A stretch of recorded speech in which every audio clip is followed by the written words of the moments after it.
just the mental grind of a training camp, of practice.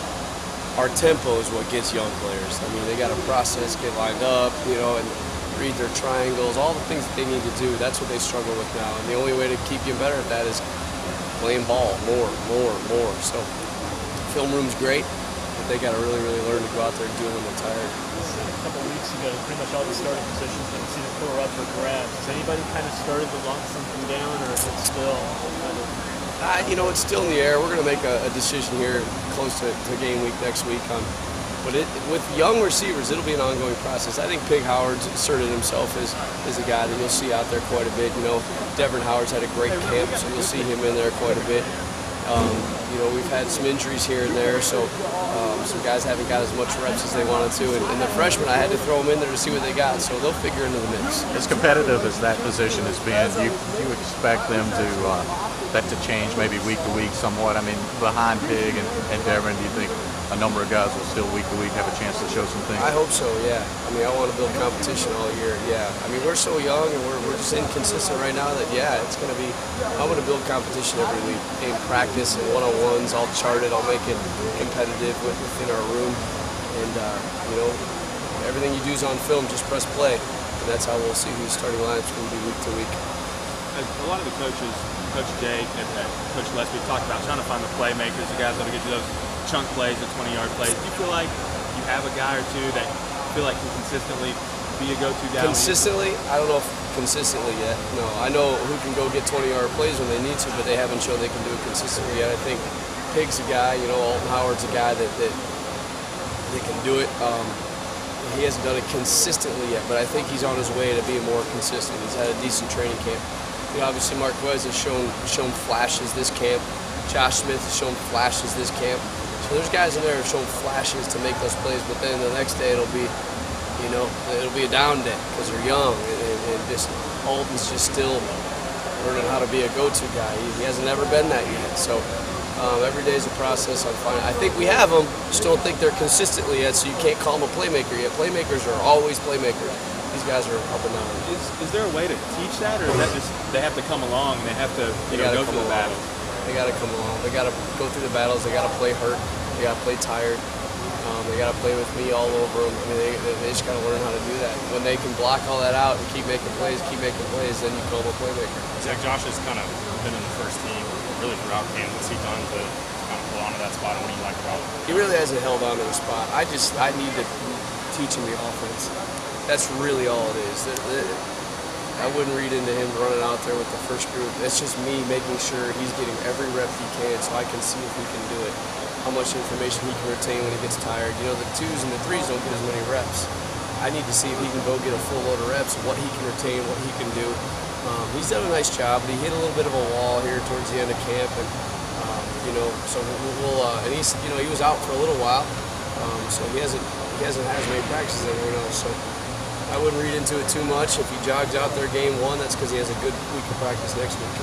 Coach, do you think the wide receivers' progress has been hammered at all? We're repping so many guys at quarterback and not really knowing who the quarterback is at this point. I'd probably say it's the other way around. We've kind of hammered them being so young, honest to God. It's going to be nice to find a consistent group of guys, and then when Coach finally names the starting quarterback, yeah, I think we can get more of a rhythm there.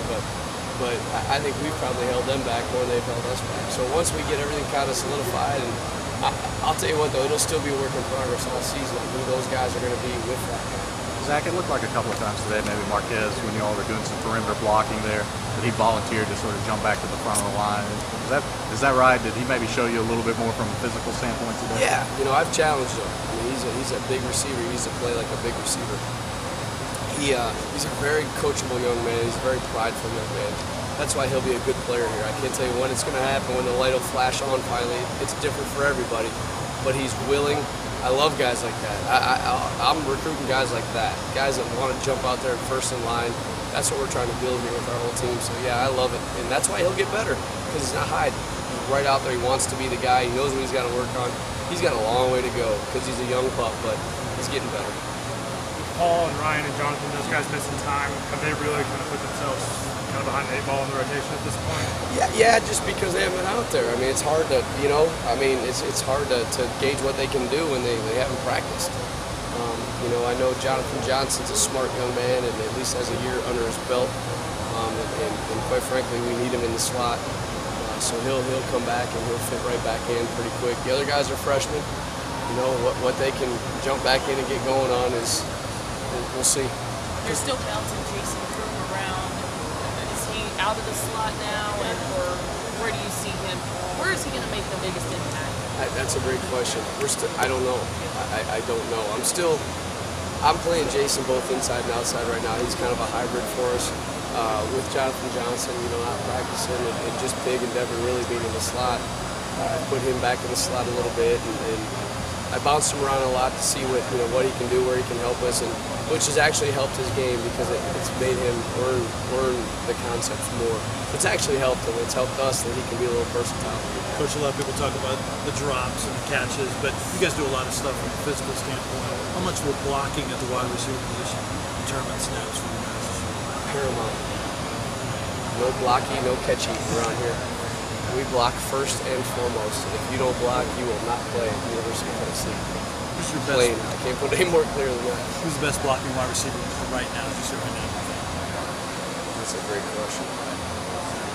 I don't know. I'm going to ask them that tonight. I'm glad you brought that up. I don't know.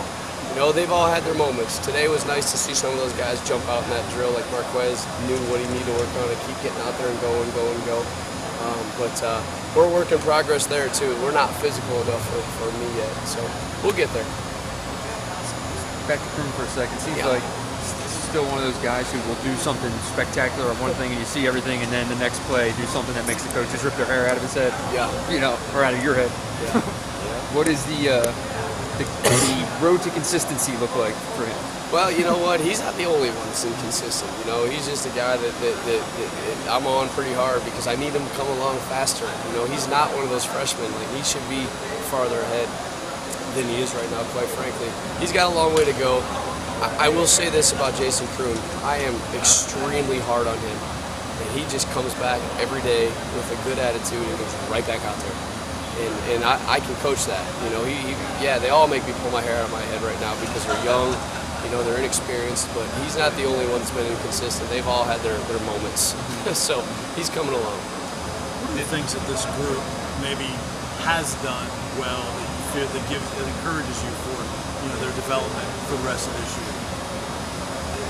Just the freshmen being able to get so many snaps and learn the offense so quickly. That's been positive. Whether or not we can go in there and win a game with them yet remains to be seen. But them getting all this experience is going to be huge for down the road. I know no one wants to look down the road, but I have to. And looking down the road, I think the future's bright. It's not going to happen overnight. I know no one wants to hear that, but that's the reality of it. They're going to take their lumps. You talked about Jason Croom giving you, working at the slot and outside. Are there other guys that you've cross-trained a lot in those two positions? Yeah, I played Pig Howard everywhere. He's played inside, outside. I played Cody Blank inside, outside. Really, those are the guys. Jacob Carter knows all the positions. So, yeah, I've cross-trained a lot of those guys. You have to. You got to teach them like that. You got to have a plan in case things happen during the season. Do you have a good feel yet for who's going to be in that rotation for game one with game week? I know you guys are kind of strong in game week stuff Thursday.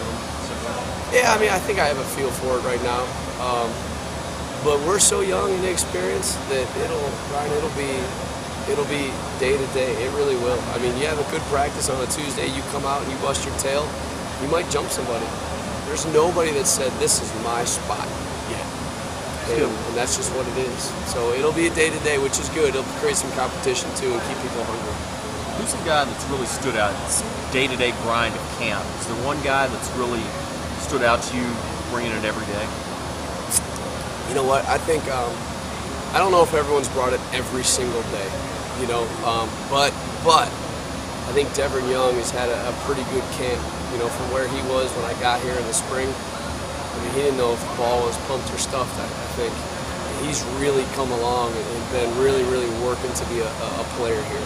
He's really asserted himself and kind of, put the immaturity aside and said, Coach, I'm ready to be a player, and kind of really So I'm really proud of him. Big Howard, you know, Alton Howard as well. Alton's had a good training camp. A little bit up and down, but you know what? From the springtime, night and day. Those kids have really come and really tried to be different. I appreciate that.